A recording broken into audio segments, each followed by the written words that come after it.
Hey everyone, welcome to my YouTube channel. My name is Brian. For those of you who don't know me, I live just outside of Portland, Oregon in the United States.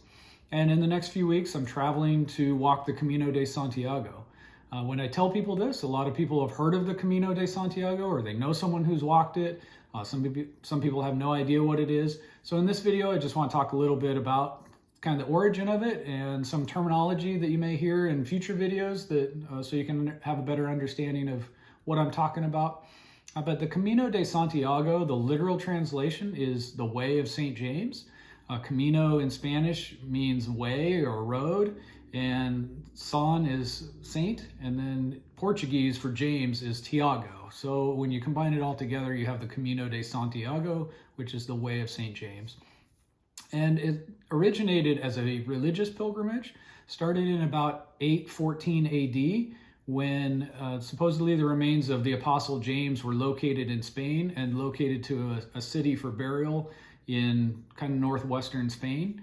And they renamed the city Santiago de Compostela. And ever since then, or shortly thereafter, when the word got out that the remains of James was buried there in that city, people started going on a pilgrimage to Santiago de Compostela to pay their respects and to see the remains of St. James. And so there are several pilgrimage routes throughout Europe as a whole, and specifically into Spain and Portugal. So the Camino de Santiago is kind of the general term for all the Way of St. James, but then there are specific routes that have their own name. The route that I'll be doing is the Camino Frances, which is one of the more popular routes. Starts in southern France in a town called Saint Jean Pied de Port and crosses over the Pyrenees and into northern Spain. It's about 800 kilometers or 500 miles, and averaging about 15 miles a day. Should be able to accomplish it in about 32 or 33 days, not include any down days or rest days that I may take along the way, which I fully intend to. So some of the terminology that I'll be using in my videos, people that are walking the Camino de Santiago or the Camino Frances are referred to as pilgrims, and in Spanish it's peregrinos. And so a lot of the signage and terminology for people walking the Camino is calling them a pilgrim or a peregrino. And pilgrims along the way stay in hostels, and you have different options for accommodations. You could stay in a hotel by yourself if you wanted to, but a lot of people opt for a hostel for a bed for the night. It's a little bit cheaper. You're sharing a space with other people. Typically they're co-ed spaces with a shared bathroom, shared showers. But the term for these hostels in Spain are albergues. And an albergue, there are different types, which I won't get into right now, but they're all kind of the same concept, which is it's a place to stay for pilgrims that are making their way to Santiago de Compostela. And coming from the United States, we always talk about miles and feet because we're the only ones not on the metric system, I think, in the world. But I'll be talking about kilometers and how far I'm walking. So the walk is about 800 kilometers, and 1 kilometer is about 0.6 miles US. So 10 kilometers would be 6 miles, 20 kilometers would be 12 miles, and should be averaging, my goal anyways, is to average about 15 miles a day, which would be about 25 kilometers a day.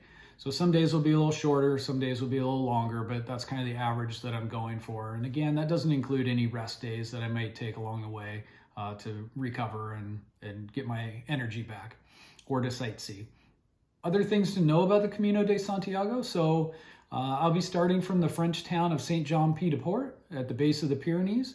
And there's a pilgrim's office in Saint Jean. And when you check in there, you're issued a pilgrim's passport, and it's basically a blank stamp book. And they give you your first stamp in the pilgrim's office there in Saint Jean.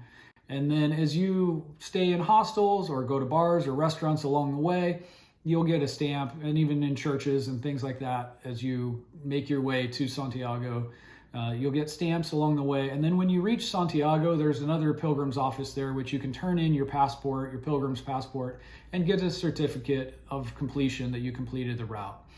And the certificate that you receive at the end is called a Compostela. The Camino Frances that I'll be doing is one of the more popular routes through Spain, and it seemed like something I wanted to do. So along the way, I'll be traveling through different regions of Spain or provinces. The first one will be the province of Navarra, and then move through Spain's wine country, which is La Rioja, and then into the next region is Castilla and Leon. And then finally, the region where Santiago de Compostela is the region of Galicia. So you hear those terms along the way as you're moving through the Camino. Another term that you may hear in future videos is the meseta. So after leaving the town of Burgos, the meseta is Spanish for plateau, and essentially it's a long stretch. It takes almost a week, roughly a week to get through, and it's just kind of rolling hills with not much change in scenery and not a lot of shade if it's summertime and really hot. And so that can be kind of a mentally challenging part for people to get through. So the meseta is talked about quite a bit. Another thing that occurs on the Camino, or another fact about the Camino, is people carry a scallop shell. And you can buy your scallop shell in the pilgrim's office when you first check in and get your pilgrim's passport. And you tie it to your backpack and you carry that along the way with you on your journey. And there are a couple reasons for the scallop shell, or how that became the symbol of the Camino. One of them is kind of mythological. The other is people back in the 800s, 900s, when they were making their pilgrimage to Santiago, they didn't really go too far from where they lived. And so they were making a very long pilgrimage. And Santiago in the region of Galicia is very near the coast. And so people would go to Galicia, they would go to Santiago de Compostela to see the remains of St. James. And then they would bring a shell home as a symbol or proof that they made the pilgrimage to Santiago. So that shell symbol has stuck, and you'll see it there's markers along the way, and people wear a shell on their backpack, and it's just become the symbol of the Camino. So if you see that, that's really what it's become over the years.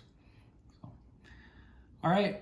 Thank you so much for watching. I'm looking forward to this trip and posting more videos and giving you more information along the way. And I hope you can subscribe and join me along the way. Thank you.